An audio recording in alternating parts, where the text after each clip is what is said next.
Bonjour, je vous remercie de nous avoir rejoints aujourd'hui à ce webinaire dont le sujet est le stress chez le doctorant. Vous m'entendez? Madame Krapsi, vous m'entendez? Je vous entends très bien. Parfait. Nous avons choisi de traiter ce sujet pour l'importance et la place que le stress occupe aujourd'hui dans la vie des humains en général et aujourd'hui pour nous, les étudiants en doctorat en particulier. Certains doctorants rencontrent de nombreuses difficultés pendant le parcours doctoral qui est particulièrement long et pas toujours facile à vivre. Moi-même, je l'ai vécu et puis plusieurs de nous sont en train de le vivre aujourd'hui, ce qui génère du stress auquel tout le monde n'a pas les outils pour faire face à ce stress. Donc, le stress, tout simplement, est un ensemble de réactions physiques et physionomiques du corps face à une ou des situations particulières, des situations pas habituelles, donc des situations que nous n'avons pas l'habitude de vivre. Face à ces situations particulières, chacun ou chacune adopte une manière qui peut être différente de gérer le stress, selon les personnalités, selon le travail qui a été fait sur soi, selon l'écoute de soi, etc. Donc, après avoir étudié un certain nombre de travaux sur le sujet que je mettrai en commentaire pour que vous puissiez avoir accès à certains articles qui nous ont beaucoup intéressés avant de commencer ce webinaire, nous avons pu identifier quelques éléments provocateurs de stress chez les doctorants, d'où les questions que nous allons traiter aujourd'hui avec Madame Fedwa Krapsi. Donc, on va aujourd'hui essayer de comprendre avec notre invité comment est-ce que le stress peut impacter nos vies, comment nous pouvons le canaliser afin d'avoir de meilleurs résultats et bien entendu tout cela plus précisément chez le doctorant. Notre invitée aujourd'hui, vous la connaissez peut-être à travers les émissions radio ou les articles qu'elle a rédigés ou encore à travers le webinaire qu'on a organisé il n'y a pas si longtemps que ça, le 19 mai, sur la place de la formation et le travail à distance dans cette crise du Covid. Donc, Madame Fedwa Krapsi est coach certifiée, formatrice.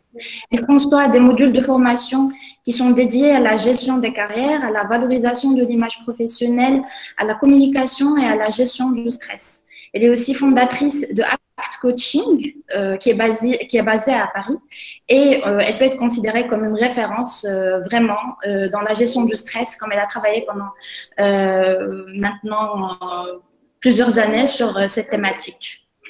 Ce webinaire, je le précisais, va durer grand maximum 1h15, que nous essayerons de respecter. Nous allons commencer avec des questions, donc les questions que nous avons relevées. Cela va durer dans les 45 à 50 minutes maximum. Puis, nous allons passer au débat pour que nous vous laissions l'espace de vous exprimer, de poser vos questions personnelles parce que justement, le stress ou autre est vécu différemment d'une personne à l'autre. Donc, tout d'abord, je laisse Madame Fedwa Krapsi se présenter et nous donner un petit aperçu sur le sujet. Merci, Madame Jabari. Bonjour à toutes et à tous et bienvenue dans ce webinaire. Comme vous l'avez dit, je suis coach praticienne certifiée. J'ai fondé la société ACT Coaching pour venir en aide et accompagner les personnes et les organisations dans leur vie de tous les jours. Je les accompagne vers du coup leur bien-être et leur épanouissement personnel, mais surtout leur évolution professionnelle.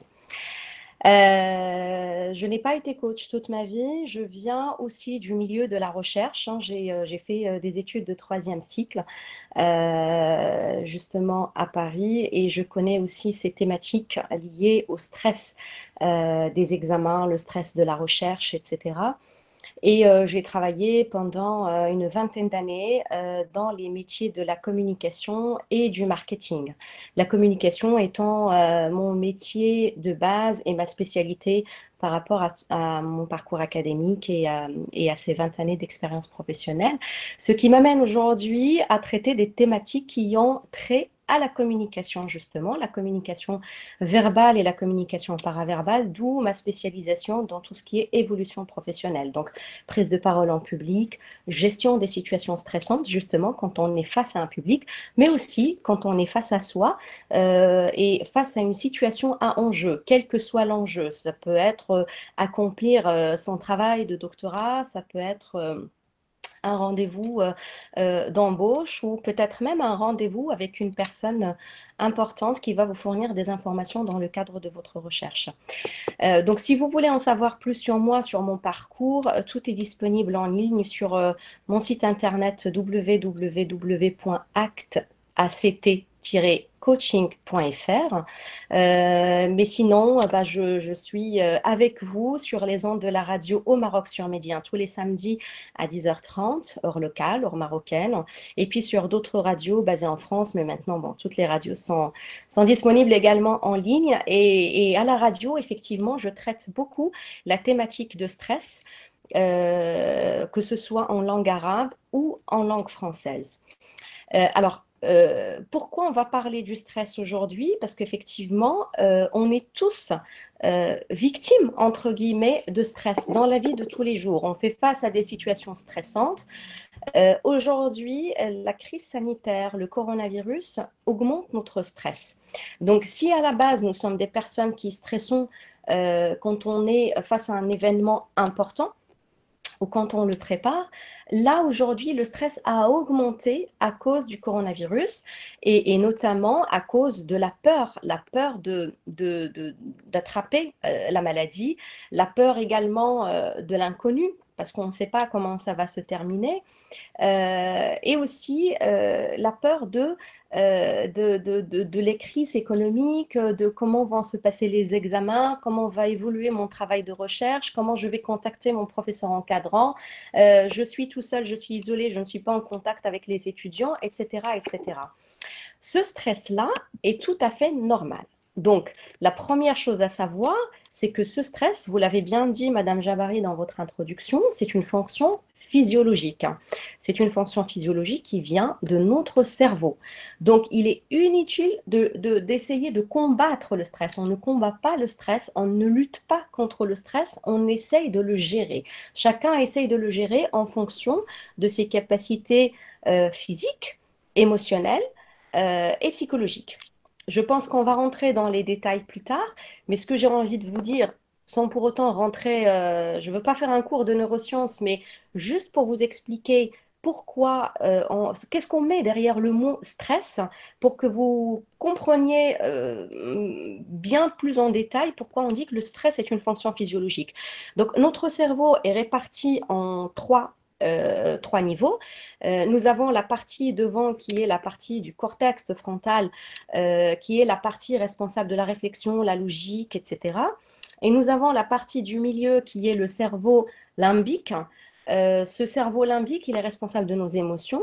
Et puis nous avons un tout petit cerveau situé derrière le cerveau limbique, en dessous, qui s'appelle le cerveau reptilien. Et c'est un cerveau qui est très ancien. C'est le cerveau le plus ancien chez l'homme. Et c'est le cerveau que nous avons en commun avec les animaux. Et ce cerveau-là, il ne sait faire que deux choses.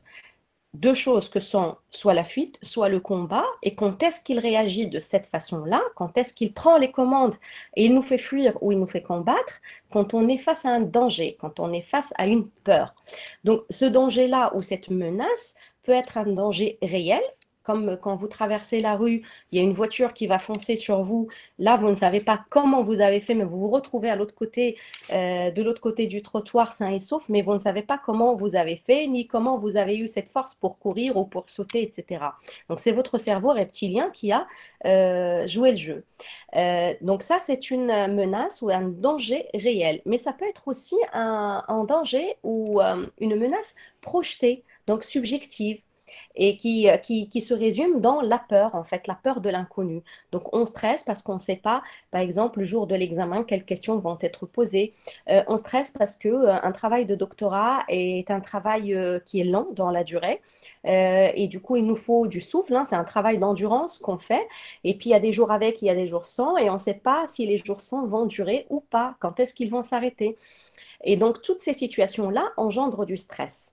Et comment ce stress, il est produit dans notre corps par le cerveau reptilien? Et bien, le cerveau, quand il se trouve face à cette menace, même si elle est projetée, même si elle est imaginée, eh bien, il va produire deux hormones de façon abondante. Et ces deux hormones sont dites les hormones du stress, que sont l'adrénaline et le cortisol. Donc, il va les sécréter de façon abondante. Notre corps n'est pas fait pour supporter cette quantité très, très phénoménale de ces deux hormones. Donc, qu'est-ce qui se passe? Eh bien, on sent le stress. Et on le sent comment? Ben, à travers des manifestations physiques la plupart du temps. Donc, on peut avoir le cœur qui bat la chamade, donc les palpitations qui s'accélèrent. On peut avoir une respiration accélérée. On peut avoir les mains moites. On peut avoir mal à l'estomac, mal au ventre en fait. Ou le nœud qu'on sent au niveau du cœur, au niveau de l'estomac. Ça peut être sous forme de raideur musculaire au niveau de la nuque, au niveau des épaules, etc. Il y a différentes manifestations physiques du stress qui sont du fait de ces deux hormones qui sont produites abondamment parce que c'est votre cerveau reptilien qui a pris les commandes et non plus votre cerveau frontal ou votre cerveau limbique, donc le frontal qui vous permet de raisonner, de réfléchir, ou le limbique qui va vous permettre de faire fonctionner vos émotions et de préférence les émotions positives. Donc, c'est comme ça que ça se passe dans votre corps quand vous stressez. Et pourquoi je vous raconte tout ça? Parce que j'ai envie de vous réconcilier avec la notion du stress. J'ai envie que vous soyez convaincus que le stress fait partie de votre vie, fait partie de vos fonctions physiologiques, comme dormir, respirer, manger, etc. C'est une fonction physiologique. Donc la première chose, et si vous retenez que cette chose-là de ce webinaire, ça sera déjà ça, c'est le stress est une fonction physiologique. Je me réconcilie avec moi-même, je me réconcilie avec cette notion de stress, et on va voir plus tard comment en faire un allié et non pas un ennemi, parce que le stress peut être ou l'un ou l'autre selon comment vous le gérez. Merci beaucoup, Madame Lantravissi. Effectivement, c'est très intéressant de comprendre comment ça se passe dans notre cerveau et dans notre corps pour pouvoir justement chercher les bonnes solutions qui peut-être ne seront pas les mêmes pour tous, mais en tout cas, c'est bien de bien comprendre les choses. Donc, moi, je voudrais commencer avec une première question euh, sur est-ce que tout le monde vit le même stress? Mais quand je dis tout le monde, bien sûr, je parle des doctorants. Donc, la préparation d'une thèse, vous l'avez déjà dit, une thèse de doctorat, ça prend du temps. C'est un travail qui dure longtemps, au moins 3 ans et plus pour plusieurs. Et donc, pendant ce temps, le doctorant peut rencontrer des difficultés, des situations nouvelles. Bref, un ensemble de circonstances qui fait que on se sent stressé et quand on ne sait pas gérer ce stress ou quand on ne le vit pas bien, ça peut engendrer plusieurs choses et qui peuvent être un peu plus graves. Donc, est-ce que tout le monde vit le même stress et pourquoi? Alors, pour répondre à votre question, tout le monde stresse. Tout le monde, doctorant ou pas doctorant, tout le monde vit du stress. Maintenant, la différence. Quand j'ai appelé Monsieur Ayoub, parce que c'est lui qui nous aide à organiser tout ça, je lui dis est-ce que tu as une question par rapport au fait que nous, on ne stresse jamais? Alors, le stress est une réponse inconsciente du cerveau, d'accord? Quand moi je fais beaucoup de formations en entreprise ou auprès d'organismes publics qui aident les personnes à chercher un travail, que ce soit leur premier travail ou dans le cadre d'une gestion de carrière. Les gens me disent, mais moi je ne stresse pas. En revanche, ils parlent de manifestations physiques. Ces manifestations physiques, parfois, on ne les conscientise pas sur place. Quand je dis que votre respiration, elle change, les gens ne sentent pas forcément que leur respiration change. En revanche, si vous êtes dans une rencontre, par exemple, un entretien d'embauche, où vous allez prendre la parole en public, ce public-là, que ce soit une personne, donc votre recruteur, ou plusieurs, donc votre auditoire, il va sentir votre stress parce que votre respiration est saccadée. Mais vous ne le sentez pas. Donc, le stress est une fonction physiologique, comme je le disais, comme manger, boire, dormir. Donc, tout le monde stresse. Monsieur Ayoub, je suis désolée de vous dire ça. J'espère qu'il ne va pas couper le micro parce que je suis en train de dire que tout le monde stresse, alors que lui, il ne sent pas le stress. Mais sachez que même les grandes stars qui se produisent sur scène, même les grands de la politique, etc., ils stressent à un moment donné avant de prendre la parole, mais ils ont des outils pour gérer ce stress. Donc, tout le monde stresse, mais tout le monde ne stresse pas de la même façon. Voilà la différence en fait. Il y a des personnes qui ont ce qu'on appelle le stress utile. Qu'est-ce que le stress utile? C'est ce stress passager qui va venir tout simplement dans le cadre d'une situation à enjeu, quelle que soit la situation à enjeu. Hein. Ça peut être, comme je disais, une prise de parole en public, ça peut être une rencontre pour la première fois avec son encadrant, ça peut être un rendez-vous amoureux, ça peut être le jour des fiançailles, de vos fiançailles ou de votre mariage. Enfin, voilà, tout le monde stresse. Ce stress positif ou ce stress utile ou ce stress qui est passager du coup, il va vous mettre à la rencontre de vos potentiels. Vous allez donner le meilleur de vous-même. Vous allez avoir plus de force, plus de vitesse et plus de concentration. Parce que rappelez-vous, là pour le coup, c'est votre cerveau reptilien qui prend les commandes et lui, il n'a que ces deux fonctions. Donc, augmentez votre vigilance pour fuir ou pour combattre. Donc, votre vigilance, donc votre concentration pour contextualiser le sujet dans notre cadre, en fait, avec les doctorants. Donc, votre concentration, elle va augmenter, votre énergie aussi. La vitesse de compréhension, par conséquent, elle augmente parce que vous êtes plus concentré. Et la force physique, hein, pour vous permettre, justement, pour permettre à votre cerveau d'être pleinement au top de sa performance, elle augmente aussi. Donc, ça augmente également votre créativité. Vous avez de nouvelles idées, vous allez savoir trier toutes les informations que vous cherchez dans votre bibliographie ou sur Internet qui vont servir votre recherche.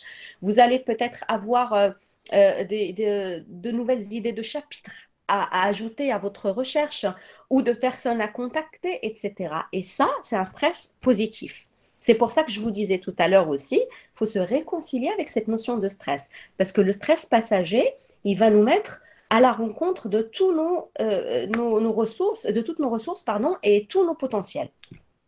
C'est peut-être le cas des personnes qui disent moi je ne stresse pas parce que leur stress est positif.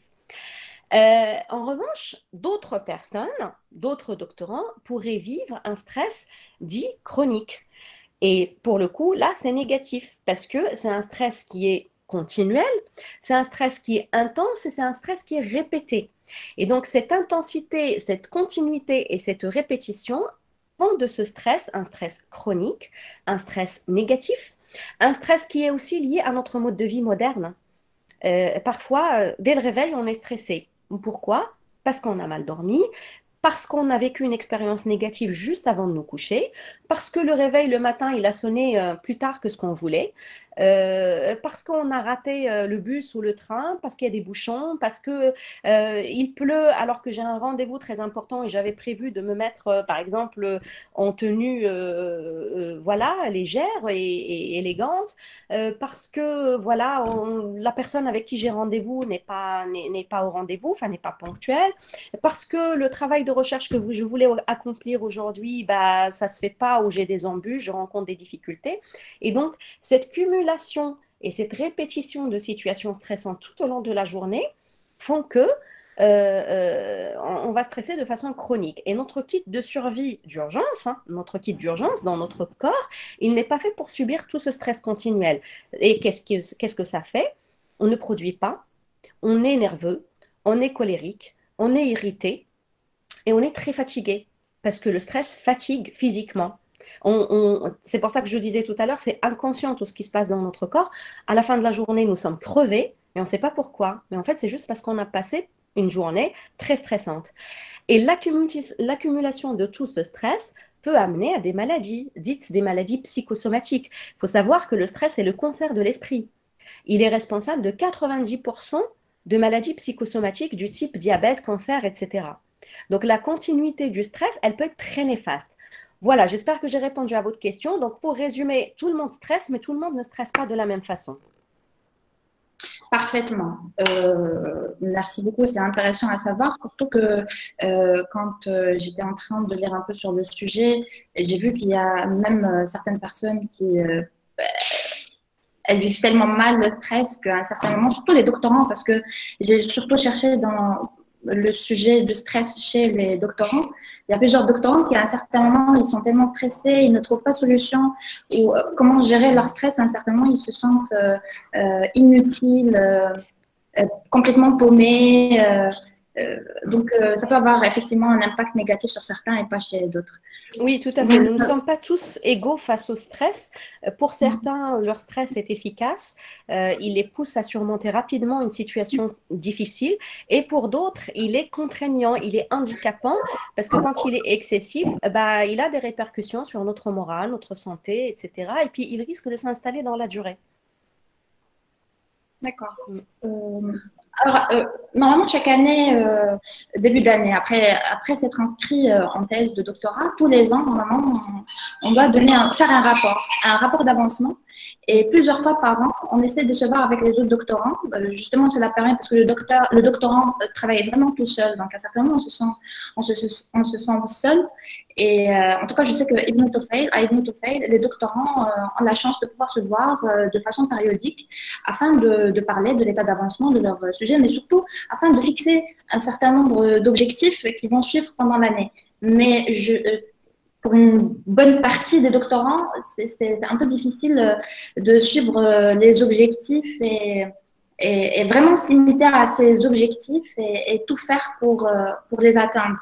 Surtout que le travail de doctorat, c'est un océan. Quand on commence à travailler sur un sujet, préparer sa thèse de doctorat, on lit beaucoup, il y a beaucoup d'ouvrages qui nous intéressent et du coup, on va vraiment toucher à tout, mais à un certain moment, on se retrouve complètement perdu dans la multitude d'informations qui existent, surtout aujourd'hui avec Internet, avec les ressources électroniques. Du coup, moi, ma question, c'est comment est-ce qu'on peut réussir à fixer des objectifs qui sont réalisables et tout faire pour les atteindre et à chaque fois se dire, moi, j'ai fixé cet objectif, il faut atteindre cet objectif et non pas m'égarer ici et là. Oui, qu'est-ce que je vous comprends, Madame Jabari? Ça me rappelle aussi des souvenirs quand j'avais fait mes travaux de recherche, etc. Enfin, on est un petit peu perdu. On a envie de faire un travail complet et avec la multitude et l'abondance d'informations qu'on peut trouver aujourd'hui sur Internet. Enfin, moi, j'ai eu la chance d'avoir fait ça il y a très très longtemps où Internet n'était pas aussi riche que maintenant.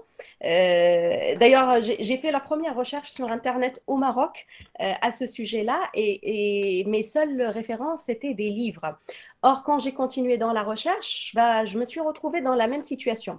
Donc, je vais vous parler en tant que personne qui est passée par la même expérience, parce que c'est beaucoup plus facile, en fait, quand on sait de quoi on parle. Et puis, en tant que coach aussi. La première chose à faire, c'est vraiment de définir un objectif qui va être un objectif annuel. Vous avez une recherche de doctorat que vous devez faire en 3 ans minimum. Certaines personnes, elles font cette recherche de doctorat quand elles ont déjà une vie professionnelle et une vie familiale. Donc, quand vous allez vous fixer vos objectifs, prenez en compte aussi ces contraintes familiales et professionnelles. Quelqu'un qui n'a aucune contrainte peut éventuellement faire son doctorat sur 3 ans. Mais quelqu'un qui a un métier, une famille à nourrir ou à s'occuper, pour les femmes, ne peut pas se dire il faut absolument que je fasse comme les autres. Donc, vos objectifs, il faut qu'ils soient adaptés à votre situation. Donc, peut-être que pour ces personnes-là, le travail de doctorat, il va durer 4 ans, 5 ans, voilà. C'est un travail d'endurance, hein. Quand on s'engage dans un travail de doctorat, on sait qu'on en a pour longtemps et on s'y prépare mentalement. Donc, fixez-vous un objectif déjà annuel. Donc, sur ces 3 ans ou 4 ans ou 5 ans, qu'est-ce que je dois avoir accompli chaque année? Donc, un objectif annuel. Ensuite, un objectif, si vous voulez, semestriel ou trimestriel, mais surtout un objectif mensuel et un objectif hebdomadaire. Ne faites pas des objectifs journaliers parce que dans le cadre d'un travail de doctorat, un objectif journalier, ça va être une action et pas un objectif en soi.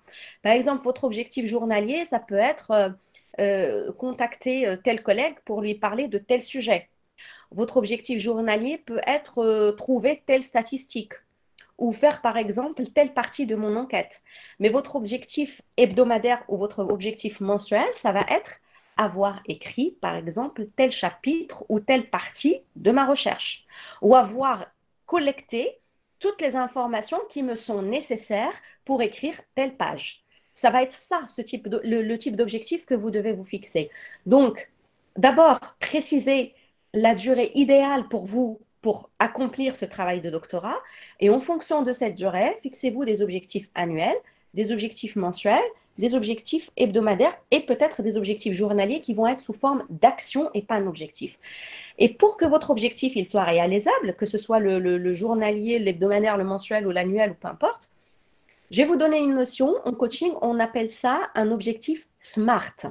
Donc S pour simple, un objectif simple.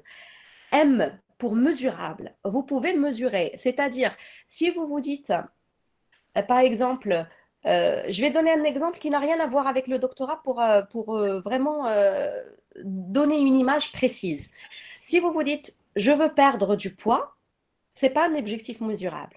Si vous vous dites, je veux perdre 3 kilos, c'est un objectif mesurable.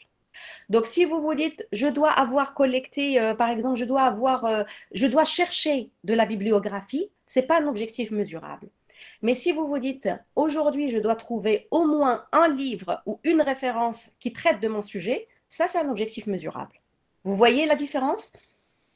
Ensuite, donc S pour simple, M pour mesurable. Ensuite, on a le A. Le A pour atteignable ou accessible. Ça veut dire un objectif à votre portée.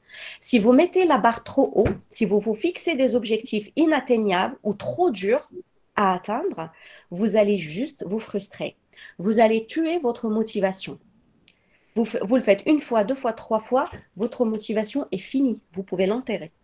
Donc, fixez-vous des objectifs qui sont accessibles. C'est-à-dire, quand vous dites mon objectif hebdomadaire est, par exemple, d'avoir écrit 10 pages dans ma recherche, bah, est-ce que vraiment, qu'est-ce qu'il vous faut, combien de temps il faut pour écrire les 10 pages? Il y a des personnes qui ont la facilité de rédiger et qui vont écrire 10 pages en 1 heure. Il y a d'autres personnes qui ont plus de difficultés à rédiger, à synthétiser leur idée ou à analyser, et ça va leur demander plus de temps.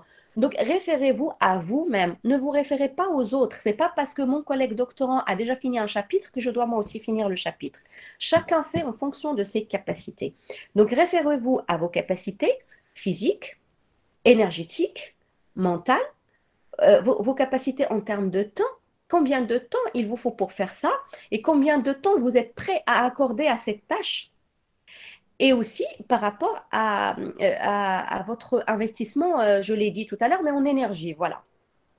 Et à partir de là, vous allez vous fixer un rendez-vous avec vous-même en vous disant, tel jour, de telle heure à telle heure, je vais travailler sur ça. Et c'est la meilleure façon pour vous garantir que vous allez atteindre votre objectif. Donc, A pour atteignable. Le R, il est pour réaliste. Réaliste, ça va avec l'atteignable. Donc, réaliste.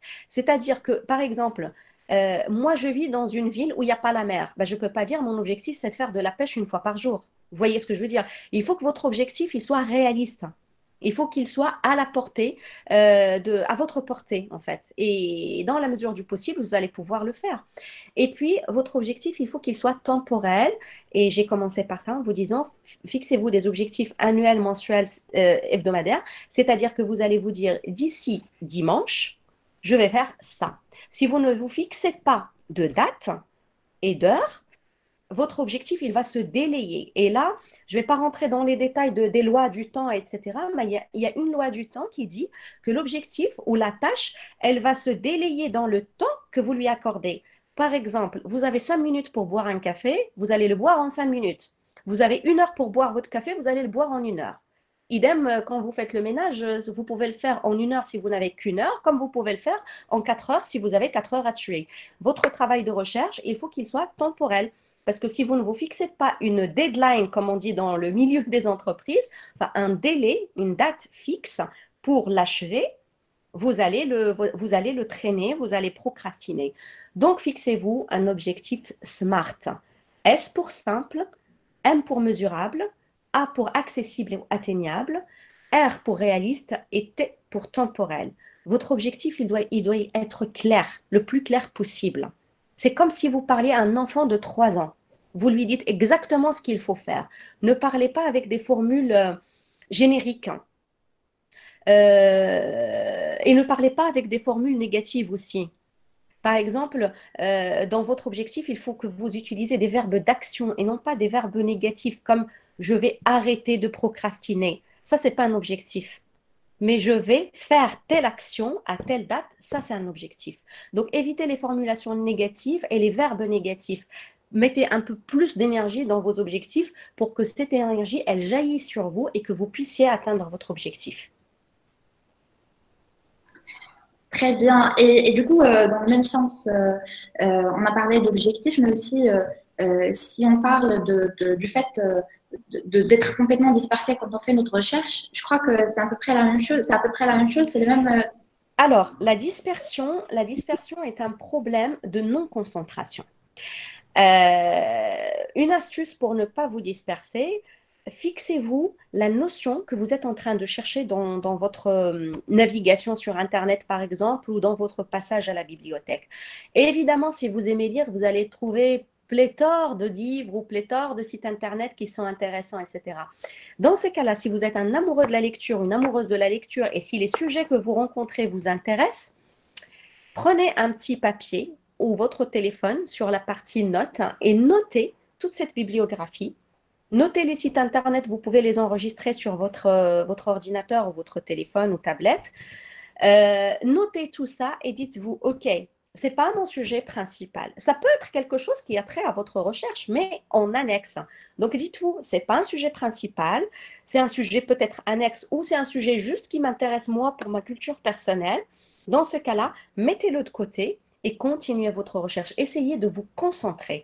Quand vous vous fixez une tâche, tenez-vous à cette tâche, même si vous rencontrez des choses, dites-vous déjà, avant de commencer à faire cette tâche, dites-vous, maintenant, je vais faire ça.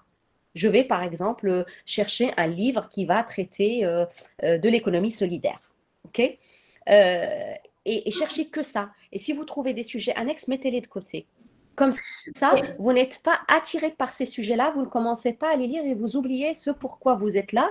Et du coup, le temps passe et vous allez vous retrouver à la fin de la journée, oui, avec beaucoup de connaissances, oui, vous avez lu des choses intéressantes, mais vous allez vous retrouver aussi avec la frustration de ne pas avoir accompli la tâche du jour. Et donc, vous avez eu la générosité de nous donner des tips.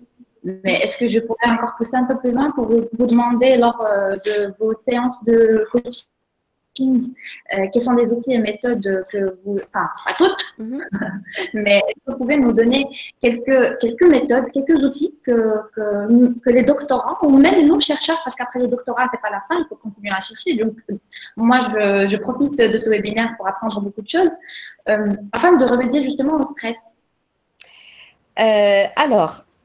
En coaching, on commence déjà par fixer un objectif SMART.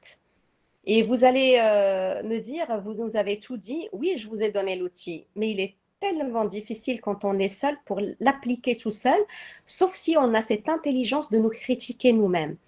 Parce que le coach, du coup, il apporte ce regard, pas de critique, mais ce miroir, en fait, à l'autre. Et donc, il le pousse parce qu'en coaching, on n'apporte pas de solution, si vous voulez. Là, on est en webinaire. Quand je suis en webinaire ou en conférence ou en formation, je donne des tips, comme vous les avez appelés, enfin des astuces, des conseils, etc., que les gens vont appliquer, mais selon leur intelligence et selon leur connaissance d'eux-mêmes.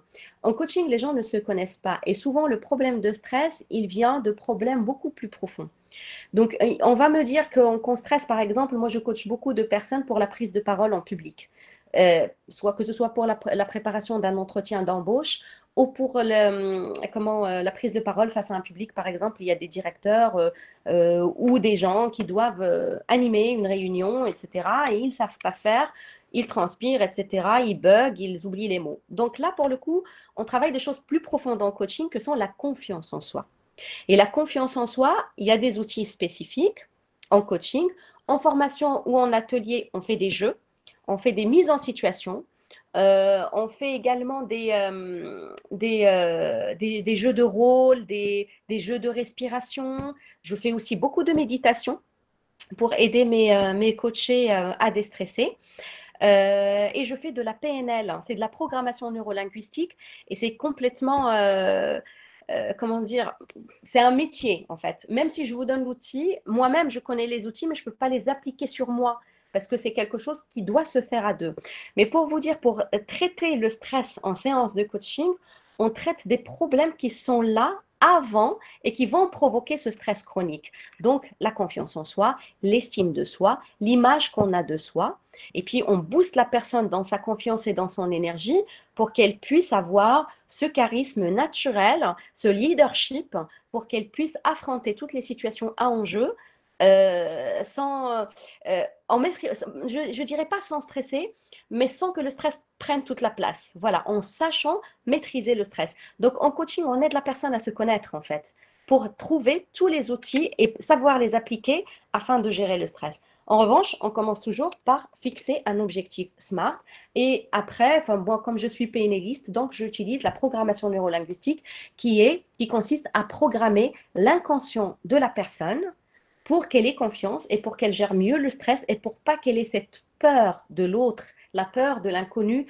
Parce que souvent, qu'est-ce qui se passe? On a peur d'être jugé, en fait. C'est pour ça qu'on stresse. On a peur d'être jugé. Ou alors, on stresse, par exemple, dans le cas des doctorants, on va stresser parce que à la base, on est là pour accomplir un travail. Et si on ne l'accomplit pas, on va se traiter de nul, de bon à rien, on va être frustré, etc. Et ce sont toutes ces émotions que nous, on traite. Donc, en coaching, ça, c'est plus profond, en fait, que tout simplement donner un outil ou un conseil. D'ailleurs, un coach ne donne jamais de conseil. Il questionne la personne. Je ne sais pas si parmi vous, il y en a qui ont fait des séances de coaching, mais en coaching, on questionne la personne. C'est l'art de la communication, c'est l'art du questionnement pour que la personne trouve les ressources en elle-même. Et ensuite, on fait avec la personne des jeux de rôle, etc., pour travailler sa posture. Parce qu'il faut savoir, une personne qui est stressée, elle a une posture un peu renfermée. Mais une personne qui est à l'aise, qui a confiance en elle et qui a une bonne énergie, une énergie positive, tout de suite, vous voyez que les épaules sont ouvertes, que la tête est haute, etc., etc. Donc, on travaille tous ces petits détails en coaching. Souvent, un coaching stress, anti-stress, c'est minimum 6 séances, minimum. Ok. Euh, Effectivement, même moi, j'ai été coachée, ça a pris quand même, je crois, 7 ou 8 séances, si je dis pas de bêtises. Mais en tout cas, j'espère qu'on pourra vous recevoir par la suite quand cette crise sera terminée, qu'on va pouvoir voyager entre les pays, que vous veniez nous faire des séances de coaching, ça serait très intéressant. Bien avec grand plaisir, avec grand plaisir. Alors, ma question maintenant, c'est vous avez parlé de l'impact négatif que le stress peut avoir. Bien, l'impact positif, et moi, ce qui m'intéresse aujourd'hui, c'est plus l'impact négatif, oui. Malheureusement. mais du coup, est-ce que vous pensez que la source de stress, c'est seulement la chose à laquelle nous pensons et qui nous stresse, mais est-ce que vous pensez qu'il y a d'autres sources de stress que nous ne soupçonnons même pas?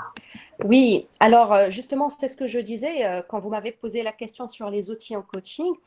Il y a énormément de sources de stress. Il y a des sources de stress qui sont physiologiques, comme le climat, par exemple, comme par exemple un projet de déménagement, comme un problème de transport, comme les embouteillages. Vous avez un rendez-vous avec votre encadrant et vous êtes en retard à cause des embouteillages. Là, vous allez stresser. Ça, c'est une source externe de stress.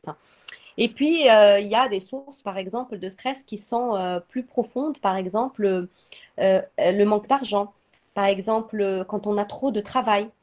Quand on a du retard dans sa recherche, par exemple, et on a accumulé beaucoup de retard, là, on va être stressé. Par exemple, si on se met sur notre travail et là, on est sollicité par le collègue ou par les membres de la famille, ou si on travaille par le patron, etc. Il y a aussi les sollicitations qui nous bouffent la vie, c'est les sollicitations des réseaux sociaux.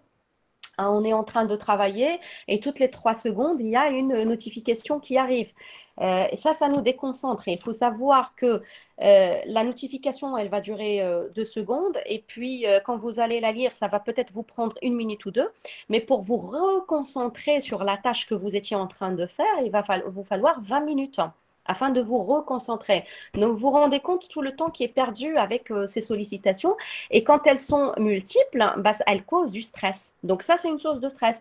Le manque de temps aussi, c'est une source de stress. L'incertitude de l'avenir, c'est une source de stress, comme c'est le cas actuellement avec la crise sanitaire. Il y a aussi les collègues toxiques ou les membres de la famille toxiques qui sont une source de stress. Les personnalités difficiles qui sont source de stress. Si on a un collègue ou un encadrant aussi qui a une personnalité difficile, ça, c'est une source de stress. Quand on a, par exemple, dans le monde professionnel, une hiérarchie ou dans le cadre du doctorat, par exemple, un encadrant qui est peu valorisant ou qui est peu compréhensif, ça, c'est une source de stress. Ensuite, il y a des sources de stress internes et c'est là où nous, on travaille justement dans le coaching. Ce sont des sources de stress qui proviennent de la personne elle-même. Donc, c'est la personne qui a peur de faire un faux pas, c'est la personne qui a peur de mal faire, c'est les personnes dites parfaites, parce que le perfectionnisme, il faut savoir que ce n'est pas une qualité. Ce n'est pas une qualité, c'est plutôt ce qu'on appelle un driver automatique ou un pilote automatique qui va faire que vous allez perdre beaucoup de temps à faire une tâche tellement vous voulez que cette tâche elle soit parfaite. Et derrière tout ça, vous avez peur de l'échec. Donc parfois, vous ne faites même pas la tâche de peur d'échouer. Donc voilà, donc cette perfection excessive, elle est vraiment une source de stress. Visez l'excellence, ne visez pas la perfection, parce que la perfection est à Dieu et tout le reste est imparfait. Il y a aussi la vulnérabilité émotionnelle. Quelqu'un qui a une constitution psychologique un peu fragile, et c'est notamment des personnes qui sont très émotives, etc., et qui très vite, elles vont paniquer parce que elle n'a pas pu faire, la personne n'a pas pu faire ce qu'elle devait faire, ou parce que quelqu'un l'a stressé, quelqu'un l'a énervé. Donc, ces personnes qui ont une émotivité un peu excessive, bah, ça leur cause du stress. Il y a les personnes qui sont éternellement insatisfaites. C'est une source interne de stress. C'est jamais assez, c'est jamais bon, c'est jamais parfait. Il y a les personnes pessimistes aussi. Donc, le pessimisme est une source interne de stress. Il y a les personnes qui ont ce que j'appelle le syndrome de la victimite. Donc, c'est les personnes qui se considèrent toujours comme une victime. Donc, la victimisation. Vous savez, l'autre jour, j'ai entendu quelqu'un qui disait, en parlant du coronavirus, ça n'arrive qu'à moi, sauf que la moitié de la planète, elle est touchée par le coronavirus. C'est des personnes qui vont toujours dire, oh là là, mais moi, j'ai pas de chance, ça n'arrive qu'à moi, etc., etc. La personne va prendre son stylo ou son ordinateur pour travailler sa recherche, l'ordinateur bug, voilà, elle va commencer à se plaindre, etc. Donc, les personnes qui ont tendance à se plaindre beaucoup, à se sentir toujours victimes, comment dire, il développe cette source de stress supplémentaire. Et puis les personnes aussi qui ont un manque d'affirmation, elles sont toujours dans l'hésitation. Ça, c'est une source de stress. Et ce sont des sources internes qui dépendent de chacun. Et c'est pour ça qu'on n'est pas tous égaux face au stress, parce qu'il y a tous ces éléments-là qui rentrent en jeu. Très bien. C'est déjà très intéressant de savoir tout ça parce que ça nous permet du coup, des fois on ne se rend pas compte, mais maintenant, peut-être que quand on fera notre recherche, on va se dire, ben, tiens, il faut peut-être se couper des réseaux sociaux pour pouvoir travailler quand même 1 heure tranquillement et être vraiment productif au lieu de travailler pendant 3 heures. C'est ça, c'est une bonne chose à faire. Moi, c'est mon astuce. Moi, quand je veux travailler sur un contenu de formation, enfin quelque chose qui va demander de la concentration, mais je coupe le téléphone, je me mets en mode ne pas déranger ou mode avion et je travaille pendant 2 heures. Sachez de toute façon que le monde ne va pas s'écrouler si vous n'êtes pas joignable pendant 2 heures. Vous voyez ce que je veux dire? Or, vous allez avancer et après, vous allez pouvoir rappeler les personnes et les personnes de votre entourage, sachant que vous êtes en train de préparer votre doctorat, ben, ils comprendront si vous leur dites que vous étiez occupé à travailler. Donc, il n'y a pas de mal à ça. Coupez pendant 2 heures et du coup, octroyez-vous des pauses parce qu'on l'avait dit la dernière fois dans le webinaire précédent. Le fait de travailler trop longtemps sans faire de pause, ça aussi c'est nocif parce que ça vous fatigue et votre concentration n'est pas au top. Ça sert à rien. Faites des petites pauses, travaillez pendant 2 heures par exemple et faites une pause de 10 minutes. Et pendant la pause, vous consultez votre téléphone, vous allez boire votre café, votre thé, voilà, vous faites ce que vous avez envie de faire. Et puis, vous revenez au travail en vous recoupant, rentrez dans votre monde. Quand vous êtes en train de travailler votre recherche, c'est un rendez-vous privilégié avec votre petit bébé qui va voir le jour dans 3 ans ou dans 4 ans et vous en serez fiers. Donc, donnez-lui le temps. Très bien. Bon, j'ai une toute dernière question, on essaiera de la traiter rapidement, comme ça on laisse la place au débat parce que je vois beaucoup de questions des personnes qui sont là aujourd'hui. Du coup, il y a une simple question qui peut être un peu, surtout dans notre culture marocaine, il y a beaucoup de respect. Quand on n'est pas d'accord avec l'encadrant, quand il y a des petits conflits, ou bien tout simplement quand on n'arrive pas à faire le travail comme l'autre veut. Et comment est-ce qu'on peut formuler ce qu'on pense ou nos peurs ou nos difficultés de façon constructive pour justement l'adresser à l'encadrant, mais surtout pour qu'on puisse avoir un échange qui est constructif et valorisant finalement. Parce que la finalité du film, c'est de faire un bon travail. Oui. Alors, c'est tout en fait, c'est tout le problème de la hiérarchie. Quand on est face à une personne référente avec qui on a un lien hiérarchique, hein, c'est toujours le problème de comment exprimer ce qu'on veut exprimer. Alors d'abord, votre travail de recherche, il va vous apprendre quelque chose de très important que vous allez utiliser si vous travaillez par exemple après en entreprise, hein, si vous ne vous orientez pas vers la recherche, l'enseignement, etc. En entreprise, pour travailler sur un projet, il faut un cahier des charges. Dans ce cahier des charges, tout le monde se met d'accord sur les objectifs. OK ? Et pour en fait évaluer l'atteinte de l'objectif, parce que c'est un objectif qui est souvent très grand, qu'on répartit en plusieurs étapes, et pour évaluer si on est bien dans l'avancement ou pas, ben on utilise ce qu'on appelle dans le marketing les KPIs, les Key Performance Indicator Performance, mais ce sont les indicateurs de performance. Merci. En français, ça m'est échappé parce qu'on a toujours l'habitude de dire les KPIs. Et donc, ces indicateurs de performance vous indiquent où est-ce que vous en êtes. Utilisez cette technique dans votre travail de recherche. Vous avez un objectif final qui est, par exemple, la rédaction d'un travail qui fait, par exemple, X pages constituées de X chapitres. Et dans ces chapitres-là, il va falloir faire l'enquête, etc. Enfin bon, voilà la problématique, le contexte et la solution que vous apportez. Et puis peut-être l'ouverture, une question qui va vous ouvrir sur une autre recherche. Donc, dans ces étapes-là, voyez dès le départ avec votre encadrant qu'est-ce qu'il attend au juste de vous. Donc, soyez clair vous-même avec vous et soyez clair dans vos questions. Et ne vous contentez pas, en fait, notre problème, le problème de l'être humain de façon générale, et ça, c'est pas juste marocain, c'est qu'en fait, quand l'autre parle, on ne l'écoute pas. On est en train de chercher dans notre petite tête qu'est-ce qu'on va répondre. Et en fait, c'est une source de conflit. Parce que la règle de base d'une communication entre deux personnes, c'est l'écoute. Et dans votre cas, il faut que vous utilisiez l'écoute active, c'est-à-dire essayer de comprendre chaque mot que la personne vous dit, laissez la personne finir, et ensuite, pour être sûr que vous avez bien compris, reformulez. Dites à la personne, donc vous attendez, donc à votre encadrant, vous attendez telle chose, telle chose, telle chose, à telle date. Est-ce bien ça? C'est aussi simple que ça. En fait, la vie est simple et la communication est simple, mais bon, on a tendance à la compliquer parce que la personne, elle parle et quand elle arrive à la moitié de sa phrase, bah, notre tête, elle est déjà dans la réponse parce qu'on a cru comprendre ce que la personne a dit. Or, c'est faux. Il faut écouter la personne jusqu'au bout et après reformuler. Donc, mettez-vous d'accord dès le départ avec votre encadrant sur les étapes clés et quels sont les indicateurs de performance. Quels sont vos indicateurs de performance? Quels sont les indicateurs d'évaluation de l'avancement de votre recherche? Ensuite, quand on n'est pas d'accord avec une personne, ça c'est une autre question. C'est ce qu'on appelle l'assertivité. Je ne sais pas si vous avez déjà entendu parler de ce mot. Même les Français ne connaissent pas beaucoup ce mot. En anglais, c'est la même chose, c'est assertiveness. Donc, l'assertivité, c'est l'affirmation de soi tout en respectant l'autre. C'est-à-dire, vous vous affirmez, vous dites votre avis sans pour autant manquer de respect à l'autre. Ça veut dire quoi? Ça veut dire d'abord, vous avez parlé de vous, vous allez dire je. Vous êtes en retard dans le rendement d'un travail, vous allez être clair, vous allez être honnête. Vous savez, les gens aiment bien l'honnêteté.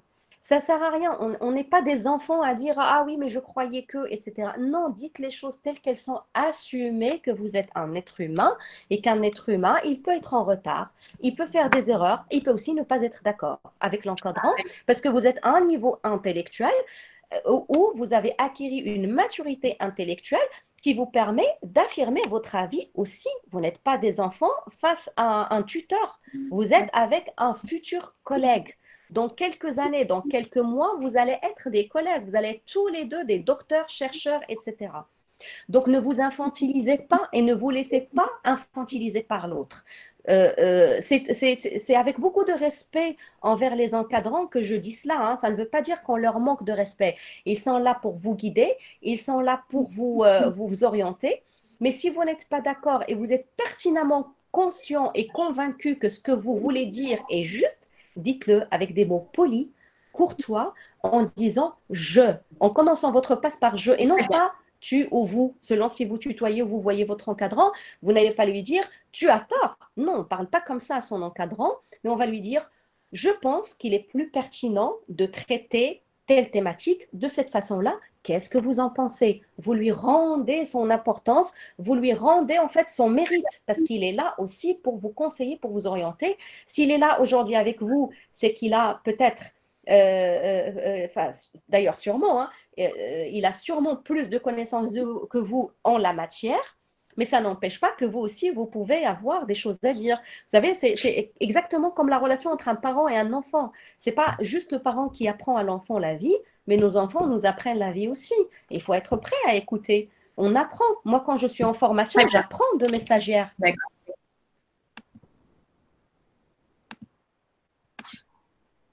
Très bien. Merci beaucoup, Madame Krapsi, pour toutes ces informations qui sont extrêmement intéressantes et importantes, non seulement, comme je l'ai déjà dit, pour les doctorants, mais aussi pour tous les chercheurs. Donc, juste pour qu'on laisse un peu d'espace pour notre public, pour les gens qui sont là et qui sont intéressés, j'ai vu plusieurs commentaires ou bien des questions qui sont très intéressantes. Donc, je vous laisse la parole. S'il y a quelqu'un qui a une question particulière, vous pouvez la poser directement à notre coach.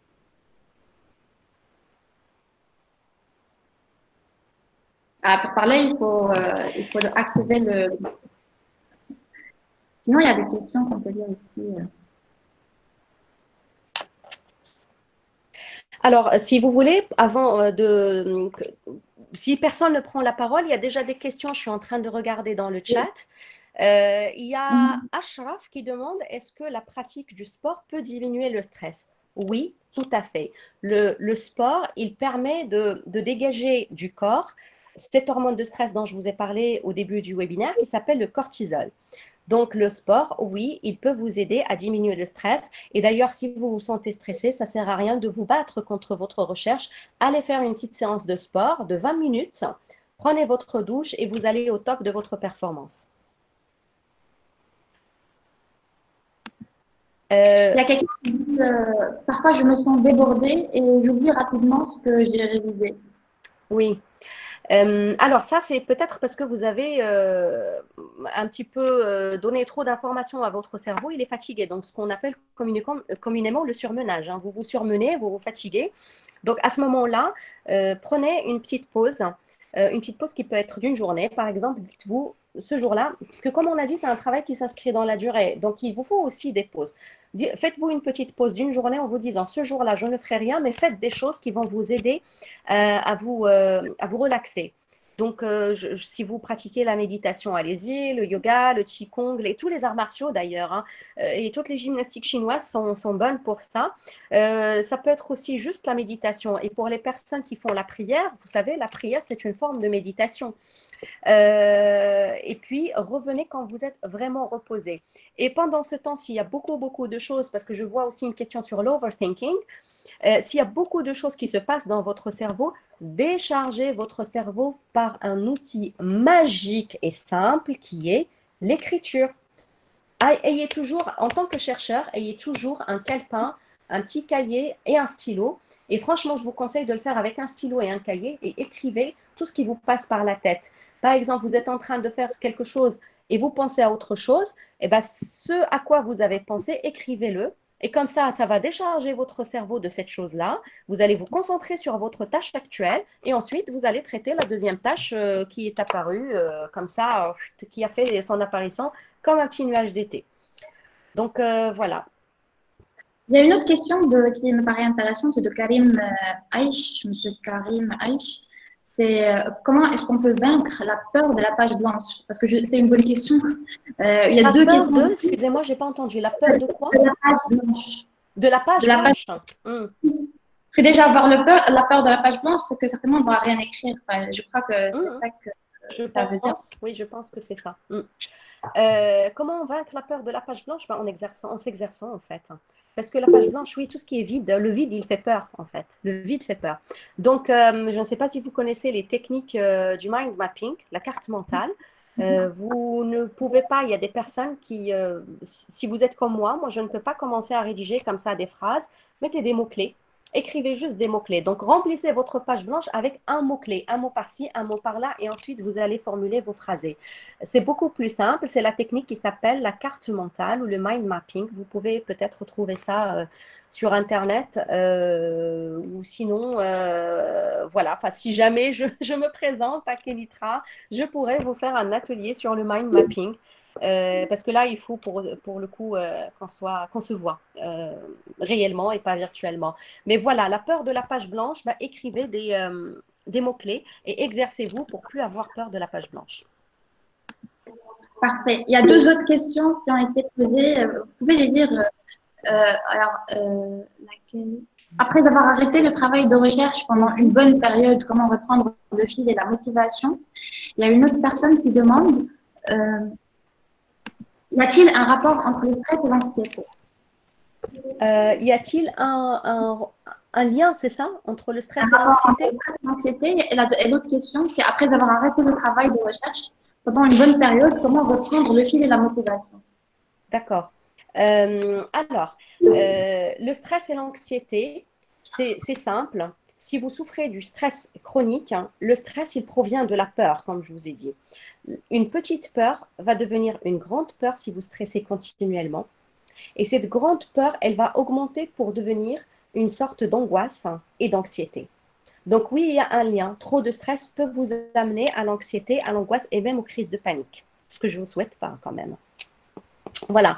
Et pour l'autre question, c'était concernant la motivation. Comment se motiver quand on a arrêté le travail de recherche pendant une bonne période?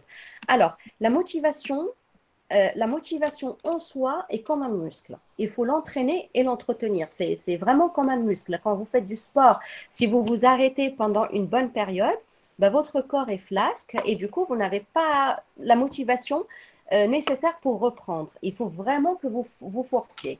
Donc, si la motivation ne vient pas, forcez-vous à commencer.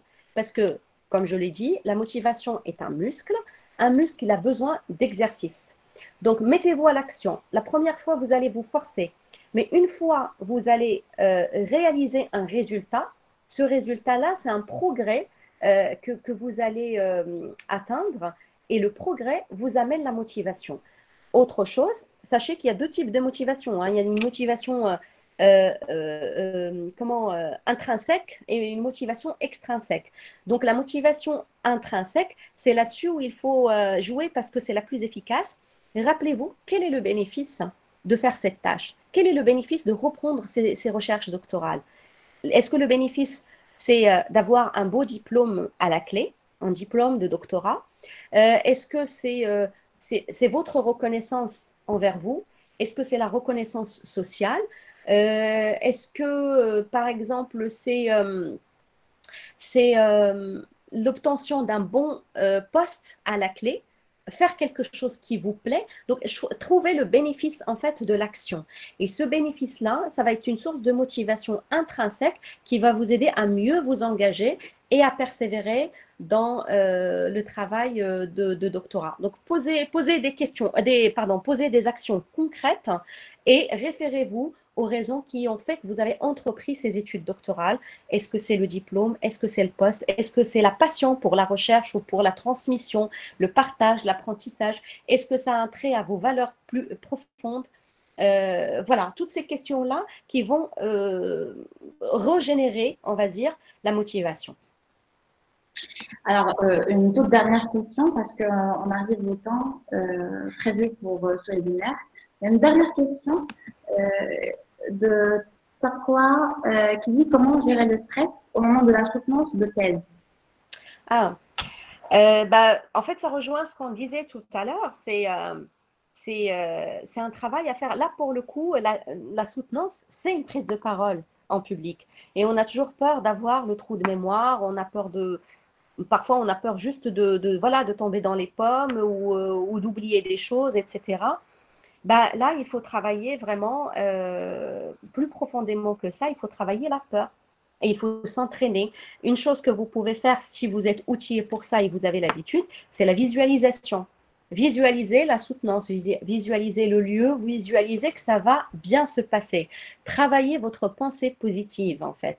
Essayez de transformer vos pensées en quelque chose de positif. Dites-vous que ça va bien se passer. Encouragez-vous, en fait. Vous êtes le meilleur allié, vous êtes le meilleur ami de vous-même. Donc, encouragez-vous pour que ça se passe au mieux. Sinon, si cette peur est très présente et vous sentez vraiment que ça vous arrive tout le temps, etc., très honnêtement, faites-vous aider dans ces cas-là. Parce que ça serait dommage excusez-moi, je vais utiliser un mot familier qui est foiré, ça serait dommage de foirer le jour de la soutenance après 3 ans ou 4 ans ou 5 ans de travail acharné. Donc là, pour le coup, préparez-vous à ça mentalement, si vous pouvez, avec les outils de la visualisation que vous pouvez peut-être retrouver, qui sont disponibles dans les livres de développement personnel, ou alors faites-vous aider par un spécialiste.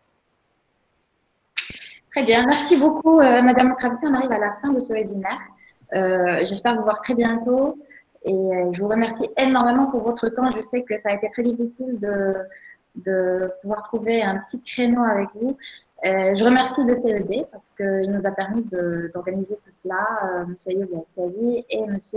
Mujid Soleimani. Et je vous dis à bientôt, j'espère. Merci beaucoup Madame Jabari. C'est moi qui vous remercie de votre invitation et ça a été un réel plaisir de partager ce moment avec vous. Merci beaucoup, au revoir.